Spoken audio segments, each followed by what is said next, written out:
Hello all of you, आप सभी का स्वागत है रोजगार 100% में। और धीरे धीरे करके हम आपके ज्योग्राफी के सिलेबस को आगे बढ़ाते चल रहे हैं। और लास्ट क्लास में आपने देखा था कि हमने महत्वपूर्ण द्वीपों की बात की थी। अब उन्हीं द्वीपों में मैंने लास्ट में बताया था कि 2 द्वीप हैं जो अंदर की जो सीमा रेखा में है। आज हम उन पर चर्चा करेंगे क्योंकि वो भी दोनों महत्वपूर्ण हैं और उन दोनों की चर्चा के बाद हम भारत के जो तट है उसकी चर्चा करेंगे। तो बिना देरी करते हुए अपनी शुरुआत करते हैं। तो एक द्वीप है माजुरी द्वीप। पहले तो आप ध्यान रखेंगे ये कि ये असम में है।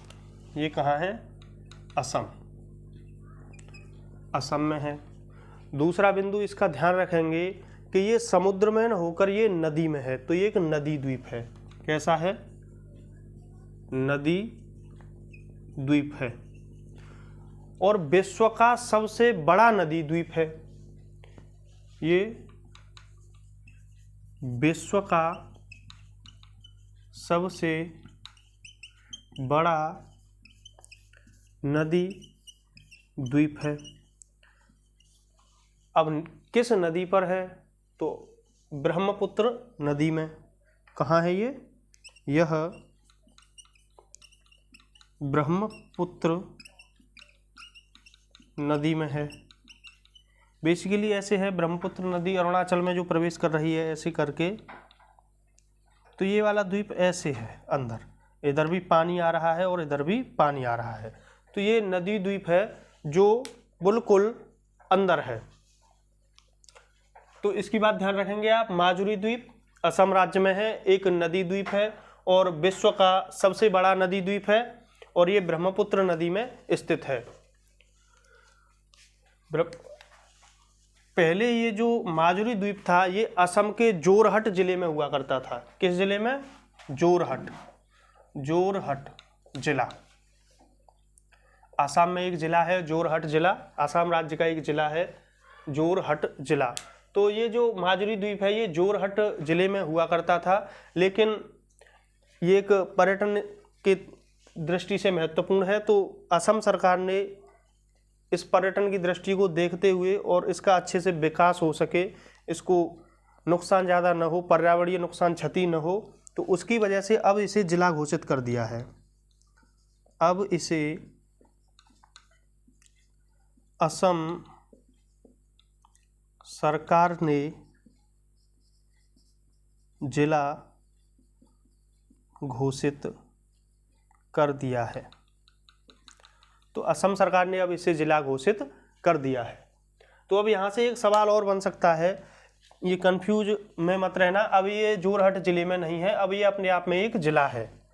तो माजुरी द्वीप अपने आप में एक जिला बन गया है, असम सरकार ने इसको जिला घोषित कर दिया है। इसमें पर्यटन को बढ़ावा देने के लिए, इसका विकास करने के लिए। और अब एक यहाँ से क्वेश्चन बन सकता है कि कौन सा द्वीपीय जिला है?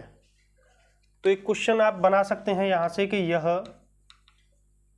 एक नदी द्वीपीय जिला है।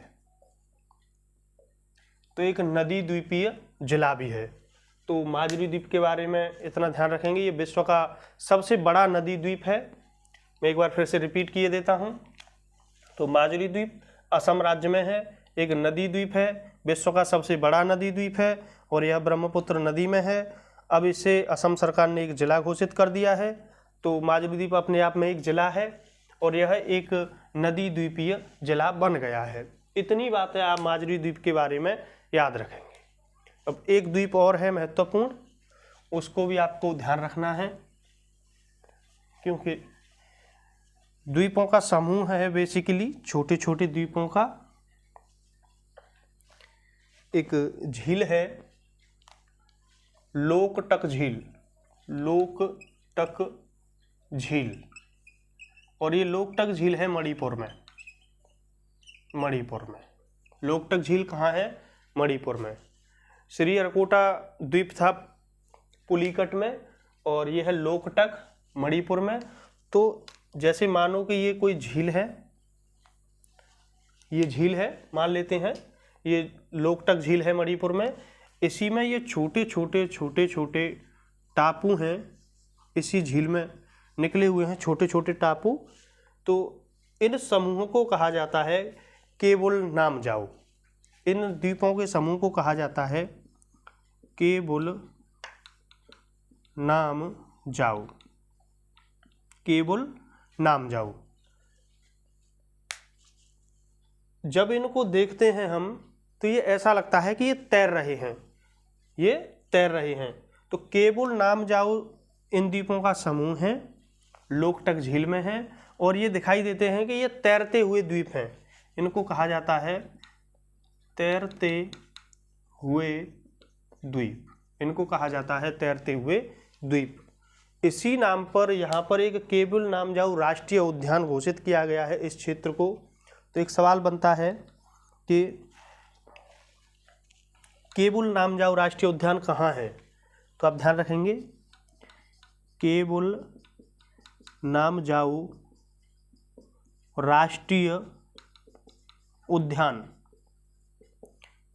केबुल नामजाओ राष्ट्रीय उद्यान कहाँ है? तो लोकटक झील में है, मणिपुर राज्य में है। और ये द्वीप तैरते हुए दिखाई देते हैं, तैरते नहीं हैं, बस दिखाई देते हैं कि तैर रहे हैं, ये भ्रम है।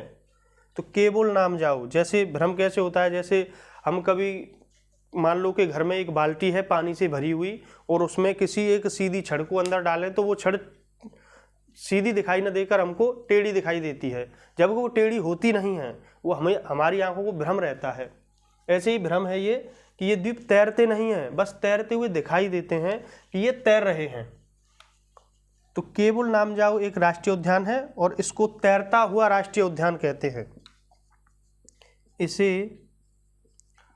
तैरता हुआ राष्ट्रीय उद्यान कहते हैं। इसको तैरता हुआ राष्ट्रीय उद्यान कहते हैं। और ये संघाई हिरण के लिए फेमस है और यहाँ पर संघाई हिरण मिलता है। जम्मू कश्मीर में सावर हिरण मिलता है और केबुल नामजाओ में संघाई हिरण मिलता है। ये संघाई हिरण का एकमात्र प्राकृतिक आवास है। आप इस बात को भी नोट करते चलेंगे। तो मैं इसको रिपीट किए देता हूँ कि केबुल नामजाओ द्वीपों का एक समूह है। ये द्वीप तैरते हुए दिखाई देते हैं। ये लोकटक झील में है, लोकटक झील मणिपुर में है। और इन तैरते हुए द्वीपों को राष्ट्रीय उद्यान भी घोषित कर दिया गया है, जिसका नाम है केबुल नामजाओ राष्ट्रीय उद्यान, जिसको एक तैरता हुआ राष्ट्रीय उद्यान के नाम से भी जाना जाता है। अब माजुली द्वीप और ये लोकटक वाला यही बचा था एक महत्वपूर्ण द्वीप, जिसको हमने इस क्लास में क्लियर किया है। अब हम आगे बढ़ते हैं और अपने जो तट हैं, अब हम तटों की बात करेंगे और आप नोट्स बनाते चलेंगे साथ ही साथ और रिवीजन करते चलेंगे। आप कल के भरोसे कोई काम नहीं छोड़ेंगे, जिससे कि आपका जो कार्य है वो साथ ही साथ होता चले। ठीक है। तो अब बात करेंगे हम तटों की, बात करेंगे हम तटों की, क्योंकि यहाँ से नीचे समुद्र है और यहाँ से नीचे समुद्र है। तट कहाँ मिलेगा? समुद्र के किनारे मिलेगा।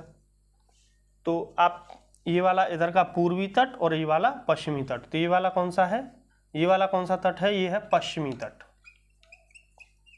पश्चिमी तट। और ये वाला कौन सा तट है? ये वाला है पूर्वी तट, पूर्वी तट। हमने पीछे की क्लासों में बातचीत भी की है कि पश्चिमी तट पर कितने राज्य हैं। तो पश्चिमी तट पर 5 राज्य हैं। कौन कौन से? गुजरात, महाराष्ट्र, गोवा, कर्नाटक, केरल। और पूर्वी तट पर कितने राज्य हैं? 4 राज्य हैं। कौन कौन से? पश्चिम बंगाल है, उड़ीसा है, आंध्र प्रदेश है और तमिलनाडु है। तो अब तटों के जो नाम हैं ये भिन्न भिन्न नाम हैं, तो इन तटों को जानना जरूरी है क्योंकि यहाँ से सवाल बने हैं इसलिए। तो ये आपको दिखाई दे रहा होगा, यहाँ लिखा हुआ है कोंकण तट। तो ये तट है कोंकण तट। तो जो कोंकण तट है, तो यहाँ से जो गुजरात की जो तटीय सीमा प्रारंभ हो रही है, यहाँ से लेकर यहाँ से लेकर यहाँ से लेकर यहाँ से लेकर ये महाराष्ट्र वाला और गोवा तक पहुँच गए हम। तो यहाँ गोवा तक के इस तट को कोंकण तट के नाम से जाना जाता है। तो ये सवाल बना है कई बार कि कोंकण तट कहाँ से कहाँ तक है। तो ये है गुजरात से गोवा। कोंकण तट कहाँ से कहाँ तक है? गुजरात से गोवा तक। ठीक है। आगे फिर लिखा हुआ है एक कन्नड़ तट। कन्नड़ तट। आपको दिखाई दे रहा है कि गोवा से आगे बढ़ेंगे हम तो ये कर्नाटक का एक शहर है मंगलौर, बेसिकली एक बंदरगाह भी है ये बड़ा, तो मंगलौर है। तो गोवा से मंगलौर तट का जो तट है ये, इसको कन्नड़ तट के नाम से जाना जाता है। तो इसको भी आप ध्यान रखेंगे कि ये गोवा से मंगलौर कर्नाटक का एक शहर है। तो कन्नड़ तट कहाँ से कहाँ तक है? गोवा से मंगलौर तक। कन्नड़ तट कहाँ से कहाँ तक है? गोवा से मंगलौर तक। कोंकण तट कहाँ से कहाँ तक है? गुजरात से गोवा तक। फिर एक तट का नाम दिखाई दे रहा होगा आपको, मालाबार तट। मालाबार तट, ये अलग अलग हैं तीनों। मालाबार तट, तो मालाबार तट को जब देखते हैं हम तो ये मंगलौर से चलेंगे, मंगलौर से नीचे केरल शुरू हो जाता है। तो ये केरल का पूरा पार्ट और थोड़ा सा ये कन्याकुमारी तमिलनाडु में है। तो मंगलौर से कन्याकुमारी तक का जो तट है, मंगलौर से जो कन्याकुमारी तक का जो तट है उसको मालाबार तट के नाम से जाना जाता है। तो ये कहाँ से कहाँ तक है? मंगलौर से कन्याकुमारी। एक बात और ध्यान रखेंगे आप, यहाँ एक सवाल बनता है कि केरल के तट को किस नाम से जाना जाता है? तो मालाबार तट, क्योंकि ये केरल है तो ये लाइन में लिख देता हूँ, इसे केरल के तट के नाम से जाना जाता है। सॉरी, केरल का तट नहीं, केरल का तट मालाबार तट के नाम से जाना जाता है, ऐसे लिखेंगे आप। केरल का तट मालाबार तट के नाम से जाना जाता है। ठीक है, एक बार मैं इन तीनों तटों को रिपीट किए देता हूँ। ये सवाल यहाँ से बने हैं। कोंकण तट किस किस के बीच है? गुजरात से गोवा। गुजरात से जो तटीय क्षेत्र चला गोवा तक पहुँचे तो कोंकण तट गुजरात से गोवा तक। कन्नड़ तट गोवा से मंगलौर तक। मालाबार तट मंगलौर से कन्याकुमारी तक। और केरल के तट को मालाबार तट के नाम से जाना जाता है। जब आप मानसून पढ़ेंगे तो आपको पता चलेगा कि मानसून सबसे पहले जब टकराता है, जब प्रवेश करता है, तो सबसे पहले भारत में जब प्रवेश करेगा मानसून तो केरल में प्रवेश करता है और केरल में सबसे पहले मालाबार तट पर ही वर्षा होती है। ये तीनों तट आपके क्लियर हुए? मैं फिर से एक बार रिवाइज किए देता हूँ। कोंकण तट गुजरात से गोवा। कन्नड़ तट गोवा से मंगलौर कर्नाटक। मालाबार तट मंगलौर से कन्याकुमारी। और केरल के तट को मालाबार तट के नाम से जाना जाता है। अब आगे बढ़ते हैं, और ये हुए हमारे पश्चिमी तट की बात। अब बात करेंगे हम पूर्वी तट की, क्योंकि पूर्वी तट से भी सवाल बनते हैं। तो एक नाम देखो, कोरोमंडल तट। कोरोमंडल तट। कोरोमंडल तट, तो कोरोमंडल तट है, ये दिखाई देता है आपको कन्याकुमारी से गोदावरी डेल्टा तक। गोदावरी डेल्टा तक। तो जो कोरोमंडल तट है वो है तुम्हारा कन्याकुमारी से लेकर गोदावरी के डेल्टा तक का जो तट है उसको कोरोमंडल तट के नाम से जाना जाते हैं। ये भी महत्वपूर्ण है, क्योंकि जब मानसून पढ़ेंगे, जब आप लौटता हुआ मानसून पढ़ेंगे, तब आपको पता चलेगा कि जो ठंड के मौसम में जो बारिश होती है दक्षिण भारत में जो मानसूनी वर्षा है ठंड के मौसम में, सर्दियों के मौसम में, नवंबर दिसंबर में, वो कोरोमंडल तट पर ही होती है। और उत्तर भारत में आज के समय में जो वर्षा हो रही है, अब क्या है, मार्च है, मार्च के समय में जो वर्षा हो रही है वो थोड़ा हमारा पश्चिमी विक्षोभ के प्रभाव से होती है। तो ये ध्यान रखेंगे आप। गोदावरी से कन्याकुमारी तक का जो तट है किस नाम से जाना जाता है? कोरोमंडल तट के नाम से जाना जाता है। इसके बाद है गोदावरी डेल्टा से ऊपर, तो उत्तरी जो सरकार तट दिखाई दे रहा है आपको, एक तट का नाम दिखाई दे रहा होगा, उत्तरी सरकार तट। आप पहले तो एक बात ध्यान रखेंगे कि इनमें थोड़ा कंफ्यूज है बुक्सों में, क्योंकि कहीं कहीं लिखा हुआ है कि उत्तरी सरकार तट जो है वो गोदावरी की डेल्टा से लेकर उड़ीसा तक का है, और उड़ीसा का जो तट है उसको कलिंग तट या उत्कल तट कहते हैं। और किन्हीं किताबों में लिखा हुआ है कि ये तीनों की एक ही बात है, गोदावरी से डेल्टा का जो ऊपर है उसको इन्हीं नामों से जाना जाता है। सामान्यतः इन्हीं नामों से ही जाना जाता है, यही थोड़ा फेमस है किताबों में। तो आप ध्यान रखेंगे कि उत्तरी सरकार तट गोदावरी से ऊपर का तट है। यह गोदावरी डेल्टा से ऊपर का तट है, यही फेमस है। कन्याकुमारी से लेकर गोदावरी के डेल्टा तक कोरोमंडल तट, और ऊपर का जो है यहाँ तक ये वाला है उत्तरी सरकार तट। और ये उड़ीसा के नाम से फेमस है कि उड़ीसा के तट को कलिंग तट या उत्कल तट कहते हैं। तो ये लाइन आप लिख लेंगे, ये उड़ीसा के नाम से ही पूछा जाता है। उड़ीसा के तट को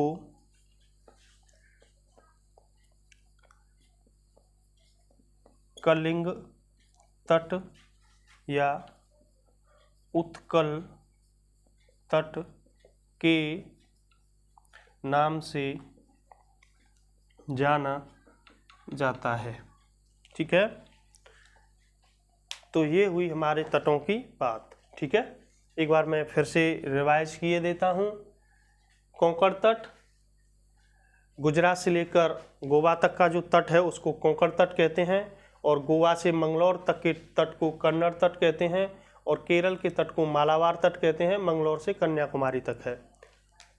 बस थोड़ा इसको तो ये तो बहुत जल्द ही याद हो जाएगा, कन्नड़ तट, क्योंकि कर्नाटक के नाम से ध्यान रखना है, कन्नड़ भाषा भी बोली जाती है कर्नाटक में। तो गोवा से नीचे और मंगलौर, ये पूरा ये वाला क्षेत्र जो है ये सब पूरा ये यहाँ से ऐसे करके ये कर्नाटक ही है। ठीक है, तो कन्नड़ तट है गोवा और मंगलौर तक, और कोंकण तट है गोवा से गुजरात तक, और मालाबार तट है मंगलौर से कन्याकुमारी तक, और केरल के तट को मालाबार तट के नाम से जाना जाता है। और जब मानसून भारत में प्रवेश करता है तो सबसे पहले मालाबार तट में ही पहुंचता है, और वहीं पर पश्चिमी घाट पर्वत से टकराकर वर्षा करता है। आप पढ़ेंगे आगे, पश्चिमी घाट पर्वत भी पढ़ना है आपको, पूर्वी घाट पर्वत भी पढ़ना है। अब इधर की बात कर लेते हैं। कन्याकुमारी से गोदावरी तक का जो डेल्टा है उसके तट को कहते हैं कोरोमंडल तट, और गोदावरी से ऊपर के तट को कहते हैं उत्तरी सरकार तट, और उड़ीसा के तट को कहते हैं कलिंग तट या उत्कल तट। ठीक है, तो ये हुई तटों की बात। एक बार मैं और रिवाइज किए देता हूँ थोड़ा राज्यों को। बेसिकली राज्य आपको ध्यान रखने हैं। मैंने आपसे कहा था कि आप एक भारत का मैप लेंगे, और राजनीतिक मैप में क्या होगा कि उसमें सभी राज्यों को लोकेट किया गया है, दिखाया गया है कौन सा राज्य कहाँ है। जैसे मैंने कह दिया कि आपको बताना है आंध्र प्रदेश कहाँ है, तो आपके दिमाग में एक छवि बन जानी चाहिए कि ऐसे करके ऐसे करके ऐसे है आंध्र प्रदेश यहाँ पर। तमिलनाडु कहाँ है आपको पता होना चाहिए, ऐसे तमिलनाडु है। केरल कहाँ है, ऐसे केरल है, ये वाला केरल है, ये तमिलनाडु है, ये वाला यहाँ कर्नाटक है। तो आपके दिमाग में एक बस छवि आ जानी चाहिए कि इतनी चीज़ें हैं। आपसे कह दिया जाए कि अरुणाचल, तो आप पूर्वोत्तर में पहुंच जाएं और आपको पता रहे कि ऊपरी साइड में अरुणाचल है। ठीक है, एक पॉइंट ध्यान आ गया है मुझे, आप उसको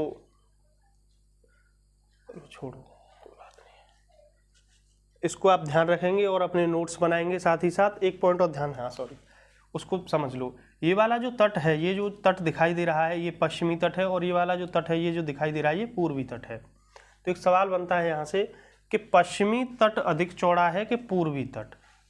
तो पश्चिमी तट कम चौड़ा है और पूर्वी तट अधिक चौड़ा है, ये लिख लो। और इसका रीजन भी है, पश्चिमी तट क्यों कम है और पूर्वी तट क्यों अधिक है, इसका रीजन भी है। पश्चिमी तट कम चौड़ा है जबकि पूर्वी तट अधिक चौड़ा है। इसका रीजन है क्योंकि जो ये भारत आपको दिखाई दे रहा है, ये वाला जो हिस्सा दिखाई दे रहा है, मैं यदि इसको ऐसे सीधा करके दिखाऊं आपको तो ये आपको दिखाई देगा ऐसे करके,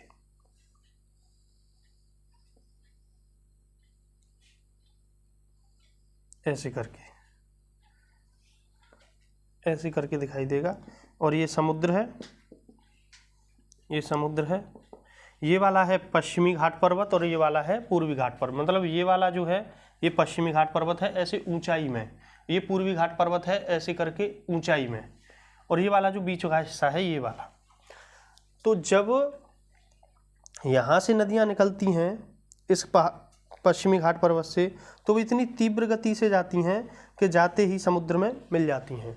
लेकिन इधर से जब निकलती हैं तो ये धीमे धीमे इसको काटते हुए धीमे धीमे मिलती हैं ऐसे करके।